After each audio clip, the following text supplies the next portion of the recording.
Authentic is sponsored in whole by Voice of Prophecy. On today's episode of Authentic, we're going to be talking about the devil, and we'll see if we can't separate fact from fiction. So buckle up and get ready for a bit of a strange ride through history. Welcome to Authentic. Shawn Boonstra explores real existential questions about the meaning of your life and how you can live a genuine human existence. Listen every week right here on this station or on your favorite podcatcher. Here's Shawn with this week's episode of Authentic. Welcome to a very special episode of Authentic where I'm going to quite literally speak of the devil. Or, to be more precise, I'm going to talk about how we got our current understanding of who or what the devil is in Western Christianity. And that's important because when I mention the devil, most people get this mental image of a red guy with horns and a pitchfork and a tail. He's kind of half man and half goat, and that's the way that pop culture almost always portrays him. The only problem with that portrayal is that there's nothing even close to that description to be found in the Bible, because it's really a better fit for pagan mythology. The description of Lucifer that you find in the Bible is anything but grotesque. In fact, the Bible suggests that the devil is really quite attractive. I mean, just listen to this passage from the book of Ezekiel, where God is talking to the king of Tyre. But it becomes obvious after a few sentences that he's actually speaking to the devil by appealing to the king's reputation. Here's what it says. Moreover, the word of the Lord came to me, saying, Son of man, take up a lamentation for the king of Tyre, and say to him, Thus says the Lord God. Now, here's where it becomes obvious that he's actually speaking to the devil. It says, You were the seal of perfection, full of wisdom and perfect in beauty. You were in Eden, the garden of God. And, of course, the literal king of Tyre was never anywhere near the Garden of Eden, so this is actually talking to somebody else. It continues, Every precious stone was your covering. The sardius, topaz and diamond, beryl, onyx and jasper, sapphire, turquoise and emerald with gold. The workmanship of your timbrels and pipes was prepared for you on the day you were created. You were the anointed cherub who covers. Now, remember in the Old Testament sanctuary, the covering cherubs were the angels on top of the Ark of the Covenant. And the Ark of the Covenant was a symbolic representation of God's throne in heaven.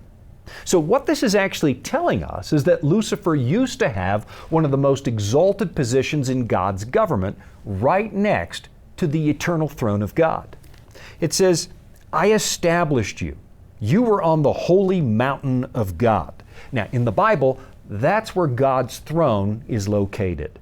You walked back and forth in the midst of fiery stones. You were perfect in your ways from the day you were created till iniquity was found in you. Now, here's what I want you to notice.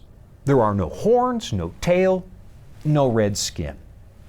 The Bible describes a fallen angel, and in his second letter to the Corinthian church, the Apostle Paul suggests that the devil appears as an angel of light. So you've got to wonder, where in the world did we get the pop art devil that looks like a red version of the Greek god Pan? Well, it's a pretty long story, but I think it's worth exploring because after 2,000 years of Christianity, we've got a lot of non-biblical artifacts that have made their way into our belief system. And while most of them are perfectly harmless, there are some cultural artifacts that have skewed the way that people actually think about the Christian faith. When the Christian church started taking over Western Europe in the wake of Constantine's conversion, and then especially after the conversion of the Frankish king Clovis, Christian bishops found themselves continually running up against the pagan beliefs of the Celts and the Germanic tribes. And these were pagans who had no desire to convert to Christianity at all. And just like the Greeks, the Romans, and the Egyptians, the pagans of Europe had a rather large stable of gods. And that pantheon was such a fundamental part of their culture that you still find remnants of it in our culture today. For example, some of the days of the week are named for Roman gods, like Saturday, which is named for Saturn. But some of the other days are named for Teutonic or Germanic gods, like Wednesday, which is literally Woensdag or Woden's Day. And Thursday is Thorsdag, and so on. Now, there's nothing particularly wrong with that, and I sincerely doubt that anybody thinks I'm worshiping Thor just because I use the Germanic name for the 5th day of the week. Now, in some places, Christian missionaries openly challenged these pagan gods, like the famous missionary Boniface, the man who tried to convert my ancestors, the Frisians, who were tree-worshiping pagans through and through. So what Boniface did was cut down their sacred oak tree, which really upset a lot of people. And eventually, they beheaded the missionary. But in other places, the church looked for ways to compromise, to incorporate some of the local culture into the church in order to make Christianity seem more attractive. So, for example, you'll notice that in some parts of the Christian world, we still have patron saints who are dedicated to the various activities of daily life. You have St. Christopher, the patron saint of travelers, and St. Joseph, the patron saint of dying people. And that really harkens back to the days when our pagan ancestors had various gods dedicated to different activities. They had Venus, the goddess of love, and Mars, the god of war, and Mercury, the messenger god, and so on. So what the church really did was find a Christianized substitute that would allow the pagans to keep some of their customs. You'll notice that the same thing happened with a lot of pagan holidays. The 31st of October was known to the Celts as Samhain, the day when they believed that the veil between the living and the dead became really, really thin. So they built massive bonfires and put candles inside of carved out turnips in order to keep the spirits of the dead at bay. It was such a prominent part of Celtic culture that the church decided they couldn't just get rid of it. So they rebranded it as All Hallows Eve, or Halloween, which was a special festival the night before All Saints' Day on the 1st of November. And that's just the tip of the iceberg. Over the course of time, a lot of the pagan gods and festivals were just Christianized, rebranded. But there was one major deity among the European pagans that the church really could not adopt. And it posed a major problem because it was such a deeply entrenched part of pagan culture. He was known as the Horned God, and he was a very ancient figure for a lot of ancient pagan traditions, not just in Western Europe. He was the god of nature and was probably derived from a time before the pagans of the Western world had adopted agriculture and the domestication of animals. Before that time, they were hunters. And this horned god was the god of hunting, a character who held the keys to the darkest parts of the forest. Now, among some of the Celtic tribes, this horned god was known as Cernunnos, a name that contains the root word for horn. The Latin word for horn is cornu, and Cernunnos was the Celtic cognate of that Latin word. Most of you know what a cornucopia is. It's a horn of plenty. And you'll see that Cernunnos starts the same way, with the Latin word for horn. So when we come across some of the ancient depictions for this horned god, he's usually shown sitting in a lotus position, kind of like the Buddha. And he's got deer antlers on his head. In one hand, he's often holding a torque, which is a stiff braided ring of metal that you wore around the neck. And in his other hand, he holds a serpent. He's usually depicted with all kinds of wild game all around him because he was the patron god of hunting. But he was also the god of the underworld, the one who welcomed you to the afterlife. Among some tribes, he was also considered the god of fertility, so he was a really practical god, covering all the major concerns that a tribe of hunter-gatherers might have. He's the solution for hunger because he gives you game. He's the solution for the propagation of the species because he's in charge of fertility. And he's the solution to death because he escorts you into the afterlife. So this was a really major god. Now, in most cultures, Cernunnos was at the very apex of the pantheon, and he's probably the oldest pagan deity in the world. And what the Christian church discovered was that a lot of their would-be converts were not willing to abandon this god. So what did the church do? I'll be right back after this. Life can throw a lot at us. Sometimes we don't have all the answers. But that's where the Bible comes in. It's our guide to a more fulfilling life. Here at the Voice of Prophecy, we've created the Discover Bible Guides to be your guide to the Bible. They're designed to be simple, easy to use, and provide answers to many of life's toughest questions. And they're absolutely free. Sign up at BibleStudies.com today and start your journey of discovery. This is Authentic with Sean Boonstra and the Voice of Prophecy. At the beginning of the year, in the month of January, the priests of the horned god would often dress up in animal skins and put on a set of horns that they could lead their people in ecstatic dances and other pagan rituals. And they would offer sacrifices to this major god, Cernunnos. Now, this took place all over Europe, and it kept on taking place long after the Catholic Church showed up. In fact, we have records of people still dabbling in the cult of the horned god as recently as the 1800s, believe it or not. Now, in the beginning, when the church was new to Europe and relatively weak, it was more inclined to put up with pagan rituals. But then as time moved along and the church became more and more powerful, it felt less inclined to be tolerant.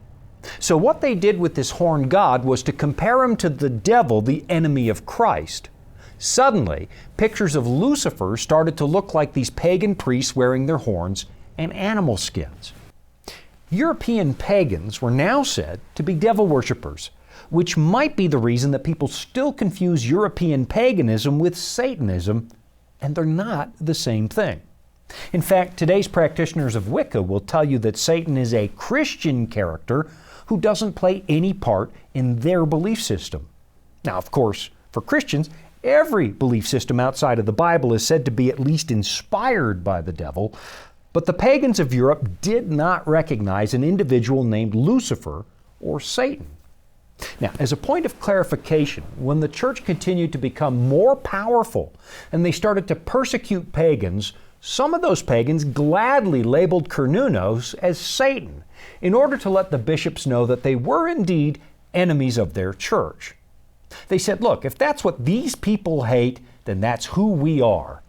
And to really push back, they started taking aspects of the Catholic Mass and mocking it during their own rituals in order to clap back against these aggressive missionaries. So I guess over time, some of these pagan cults really did start to look like devil worship. But it was the Christian church that made the first move by quite literally demonizing this horned god. And then starting in the 13th century or so, Satan suddenly began to appear in Christian artwork looking the way that we think about him today. Half man, half animal, and horns. But that's not an image that you'll find in the pages of the Bible. It just doesn't exist. So, to make a long story short, when the church couldn't find any way to redeem this pagan deity or rebrand him as some kind of Christian character, they made him into Satan in order to get rid of him. And if you look through the records of the Catholic bishops, you'll find some of them wringing their hands in anguish over this problem, like this account from the 7th century from the British Archbishop Theodore. He wrote, "If anyone at the calends of January goes about as a stag or a bull, that is, making himself into a wild animal and dressing in the skin of a herd animal and putting on the heads of beasts, those who in such wise transform themselves into the appearance of a wild animal, penance for 3 years, because this is devilish." So in the beginning, Satan actually appeared with deer antlers, not the goat horns that we see today. And over time, we added the goat horns so that he looked more and more like the Greek god Pan, who was another pagan god of the wilderness. Which brings me to another rather notorious depiction of the devil that modern occultists use, which is Baphomet. Chances are you might be familiar with this one because some modern occult groups have provoked an awful lot of animosity by insisting that they want to put a statue of children adoring Baphomet on government property. And they want that as a way of pushing back against Christians who want the Ten Commandments or nativity scenes to be on display at the government courthouse. But again, you'll notice that Baphomet is goat-like. He's a horned god with a goat's head and a man's body, and it comes with a pentagram drawn on his chest, which comes from the ancient mystery religions of the very distant past. And from what I can tell, the first time this figure showed up in Western culture was shortly after the Crusades started. Some people actually think that Baphomet is a corruption of the name Muhammad because Christian soldiers were trying to demonize the Muslims, which means that they were kind of doing the same thing the church did with the pagans. They were casting their enemies in the role of the devil in order to make them seem really, really evil. Now, what's kind of interesting is the way that the Knights Templar eventually got smeared with a rumor about this horn god Baphomet. They were the order of knights charged with protecting the Holy Land from Muslims, or more specifically, the city of Jerusalem and the Temple Mount. When the order eventually fell out of favor with the official church, people started spreading a rumor that these Templars had been worshiping the horned god. So we still have all kinds of fantastic stories about Templars in circulation to this day. And they even still show up in modern conspiracy theories. The Baphomet that you see today, like the one they wanted to put on government property in the state of Oklahoma, well, it's a modernization of a much older version of the same thing. The finishing touches were added by a famous occultist named Eliphas Levi, who published a famous book on occult practices back in 1897. So, to recap, during the medieval period, we picked up all kinds of pagan leftovers from the cultures we were trying to bring into the Christian church, because we were trying to grease the conversion process. And while some of these customs, like, kissing under the mistletoe, were harmless, there were other cultural artifacts that began to distort our understanding of Christianity itself, like the way we think about Lucifer. In the Bible, Lucifer is a covering cherub, and he's the only angel who ever gets commended for beauty. We saw that in the famous passage from Ezekiel chapter 28. But then in Isaiah chapter 14, we find a description of the very moment that this covering cherub fell from grace. Here's what it says, starting in verse 12. How you are fallen from heaven, O Lucifer, son of the morning. How you are cut down to the ground, you who weakened the nations. For you have said in your heart, I will ascend into heaven. I will exalt my throne above the stars of God. I will also sit on the mount of the congregation on the farthest sides of the north. I will ascend above the heights of the cloud. I will be like the Most High. Yet you shall be brought down to Sheol, to the lowest depths of the pit.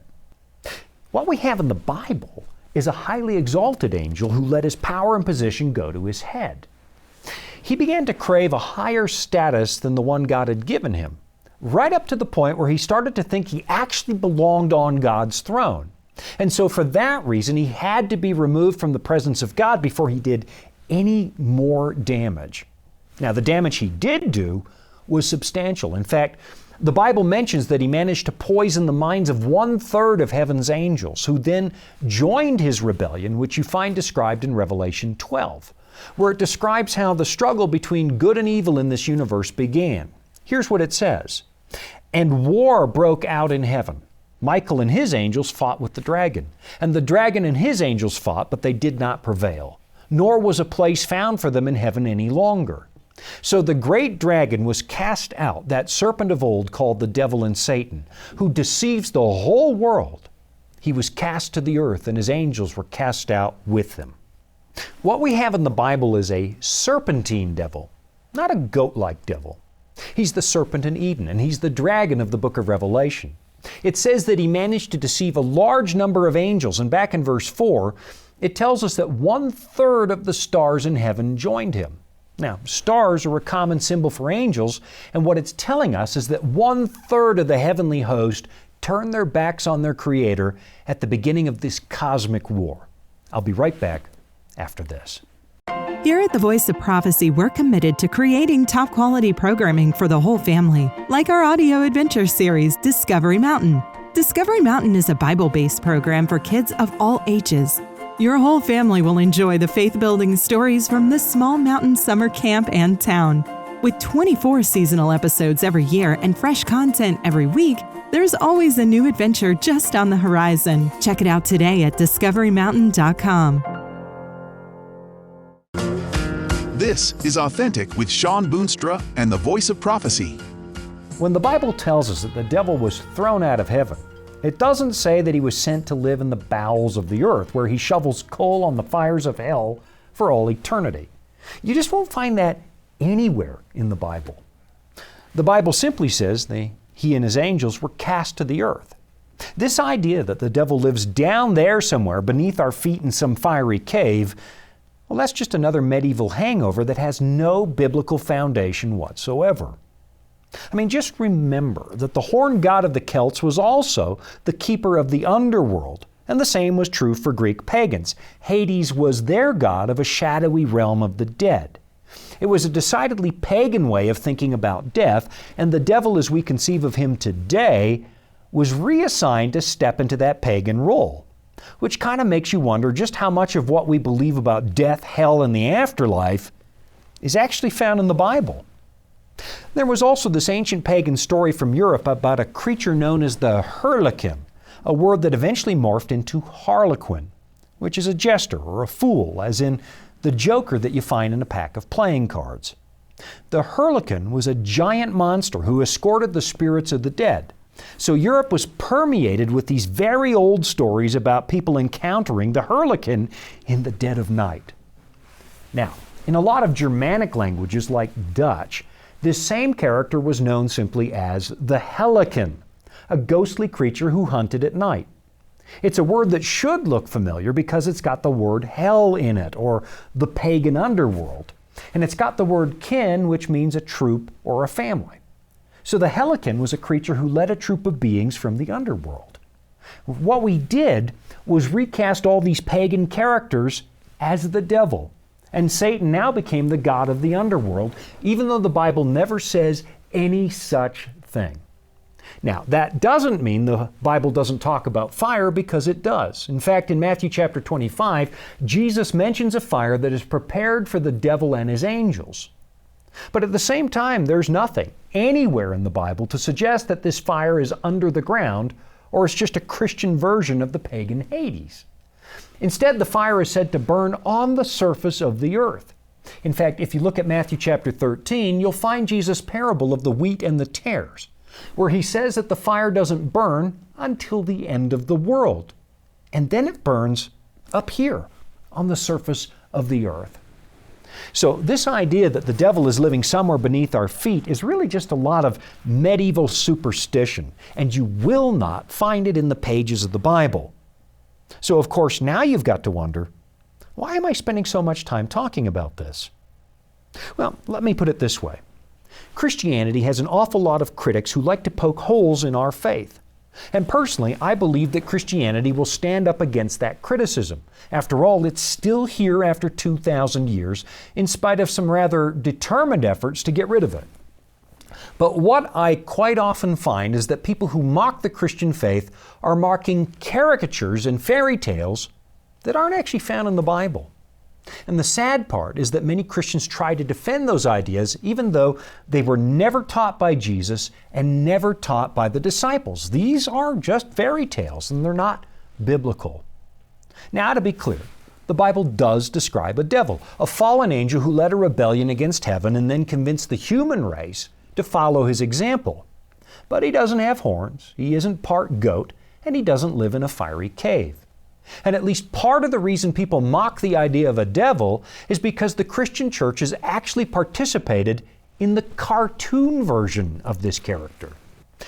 And the same thing has happened with other aspects of the Christian faith.